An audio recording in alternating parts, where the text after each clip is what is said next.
Kada wa Chama cha Demokrasia na Maendeleo Chadema, Joseph Selasini amekiasa chama hicho kutumia vyombo vyake vya ndani kufanya uchunguzi wa tuhuma za kifedha ili kuwasafisha viongozi na kuimarisha imani ya wanachama wake. Akizungumza hivi karibuni kutokana na tuhuma za ubadhirifu dhidi ya makamu mwenyekiti wa Chama cha Demokrasia wa Chadema Bara, John Heche, ambazo zimekuwa zikitolewa na baadhi ya wanachama na viongozi mbalimbali wa chama hicho, ambazo wengine wamemsimamisha uongozi wa Chadema kwa kuhoji swala hilo. Selasini amesisitiza kuwa vyama vya upinzani vinapaswa kuwa tofauti na CCM kwa kile alichokiita kuficha mambo.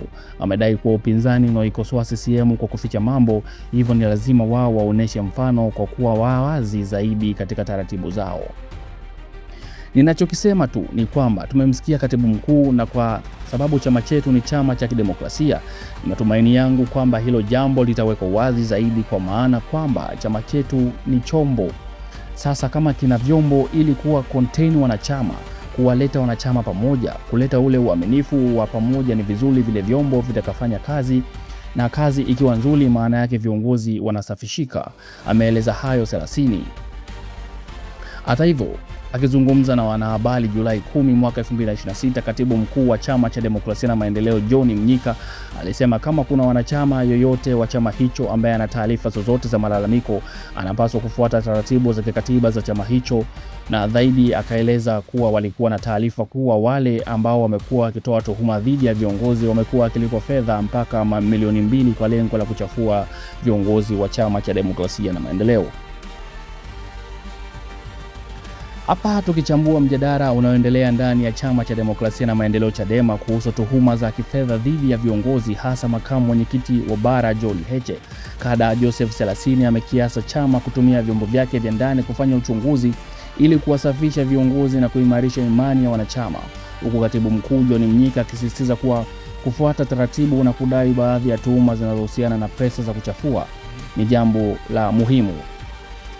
Joseph Selasini amesema chama kinapaswa kuwa tofauti na CCM kwa kuwa wazi na kufanya uchunguzi wa ndani ili kuwasafisha viongozi.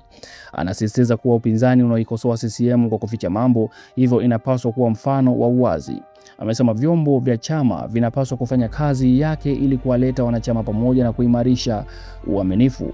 Na katibu mkuu John Mnyika amejibu kuwa malalamiko yanapaswa kufuata taratibu za kikatiba, na amedai kuwa baadhi yao wanaotoa tuhuma wamelipwa fedha kuanzia milioni 2 na kuendelea ili kuwachafua viongozi. Mjadala huu unakuja wakati wa mtafaruku wa ndani wa Chama cha Demokrasia na Maendeleo, hasa baada ya hatua za kinidhamu dhidi ya viongozi kama Okola na Shindo kwa tuhuma dhidi ya Heche. Chama hicho kimekuwa na migawanyiko na tuhuma za kifedha na maadili mara kwa mara. Hatua za kinidhamu zimechukuliwa dhidi ya viongozi wanaotoa shutuma, lakini hii inazua maswali kuhusu uwazi na uhuru wa kujieleza ndani ya chama. Chadema imekuwa na mivutano tangu kipindi cha Mbowe pamoja na Lissu, na baada ya uchaguzi wa mwaka 2025, chama kimeendelea na kampeni za mageuzi. Na ripoti za kisiasa zimeonyesha kuwa vyama vya siasa Tanzania vinakabiliwa na changamoto ya ufisadi wa ndani na mivutano ya viongozi. Na kauli ya viongozi kama Heche pamoja na Lema zimekuwa kali, na hii inaweza kuwa chanzo cha tuhuma za kifedha na maadili. Selasini pamoja na Mnyika wanaonyesha pande mbili za mjadala, yani kuna uwazi na nidhamu. Kauli ya Selasini inasisitiza umuhimu wa uwazi na uchunguzi wa ndani ili kuimarisha imani. Hii ni muhimu kwa chama kinachodai kuwa tofauti na serikali. Mnyika anasisitiza taratibu na kudai baadhi ya shutuma hizo zina motisha ya kifedha, jambo ambalo linahitaji ushahidi thabiti. Vyama vya siasa vinahitaji uwajibikaji na uwazi ili kuwa na uaminifu kwa umma. Tuhuma za kifedha zinapaswa kuchunguzwa kwa uwazi na bila upendeleo, na Chadema inapaswa kutumia vyombo vyake vya ndani kufanya uchunguzi halisi ili kuwasafisha viongozi na kuimarisha umoja. Nidhamu ni muhimu, lakini isitumike kuwanyamazisha wakosoaji halali. Mvutano huu ni sehemu ya mapambano ya ndani ya Chadema baada ya uchaguzi wa mwaka 2025 na kesi za viongozi. Chama kinajaribu kujipanga upya, lakini tuhuma za kifedha na shutuma za ndani zinaweza kuzoofisha umoja wake. Ili kuimarika, Chadema inahitaji uchunguzi wa ndani wenye uwazi na haki, nidhamu bila kukandamiza sauti, mkakati wa pamoja na kudai mageuzi ya kitaifa. Vyama vinavyogawanyika mara nyingi hupoteza nguvu yao mbele ya wapiga kura. Serikali na upinzani wote wanapaswa kujenga utamaduni na uwajibikaji pamoja na uwazi ili kuimarisha demokrasia ya kimataifa. Tuhuma za kifedha zinaweza kuwa na ukweli, lakini bila ushahidi zinabaki kuwa dhana au zana za kisiasa. Wapenzi wasikilizaji, mjadala huu wa ndani wa Chadema unaonyesha umuhimu wa uwajibikaji na uwazi katika vyama vya siasa. Tunahitaji uchunguzi halisi na umoja ili kuimarisha demokrasia.